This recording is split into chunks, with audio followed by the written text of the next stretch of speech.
Hola, soy Joaquín y en esta ocasión hablaremos acerca de la convección y de las relaciones semiempíricas que nos ayudan a modelar. La convección es un proceso de transferencia de calor que ocurre gracias al movimiento de un fluido, ya sea debido solamente a sus cambios de densidad, debido a la temperatura,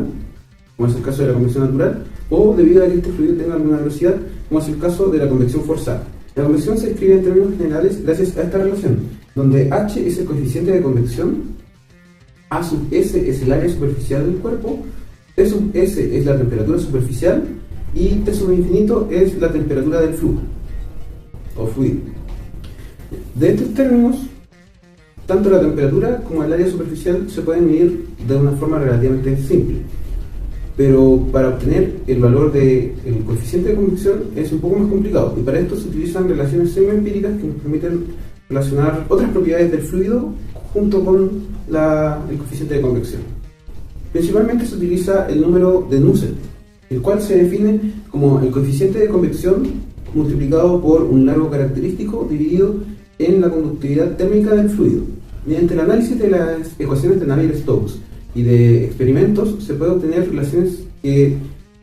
definen el número de Nusselt en función de otros números dimensionales. En el caso de convección natural se dan relaciones del tipo una constante multiplicada por el número de Grashof multiplicada por el número de Prandtl, y todo eso elevado a un exponente. Mientras que en el caso de convección forzada se dan relaciones del tipo una constante multiplicada por el número de Reynolds a un exponente multiplicado por el número de Prandtl a otro exponente.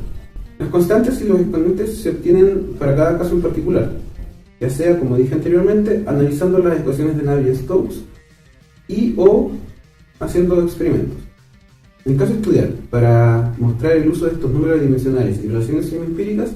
se va a utilizar una relación de una resistencia eléctrica en función de la temperatura del ambiente. De aquí se va a poder despejar la temperatura, y además de la fórmula de potencia eléctrica se va a poder despejar el valor del coeficiente de convección,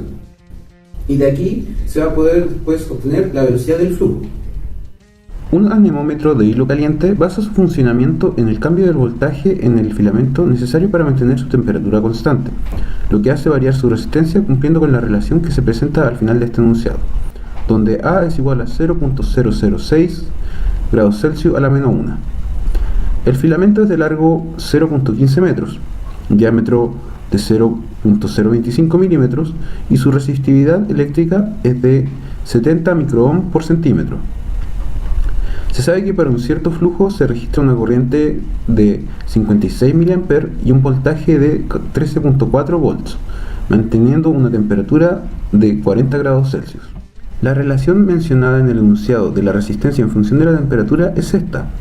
donde R0 es igual a la resistividad por el largo dividida en el área. Como dato tenemos las dimensiones del filamento y su resistividad eléctrica,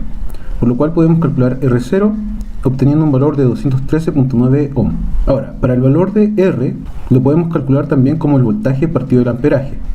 dándonos un valor de 239.9 ohm.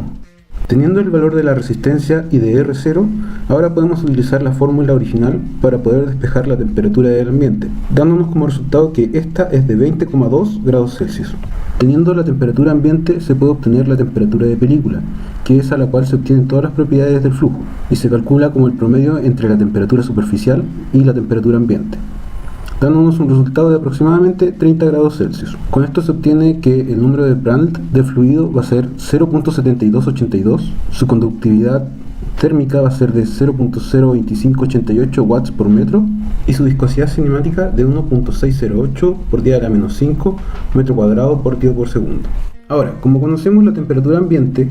y la resistencia eléctrica del filamento, podemos igualar el flujo de calor perdido por convección con la potencia eléctrica disipada, que es igual al amperaje al cuadrado por la resistencia, y de aquí despejar el coeficiente de convección, que nos da como resultado un valor de 3216.97 watts por metro cuadrado grados Celsius. Como el coeficiente de conducción ya lo obtuvimos gracias a la temperatura de película y el largo característico para esta situación sería igual al diámetro, podemos obtener el número de Nusselt, el cual tendría un valor de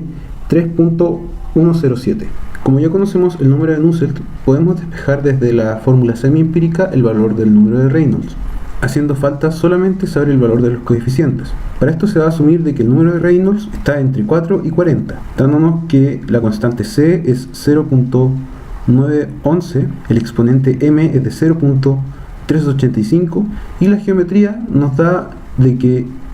el exponente n es igual a 1/3.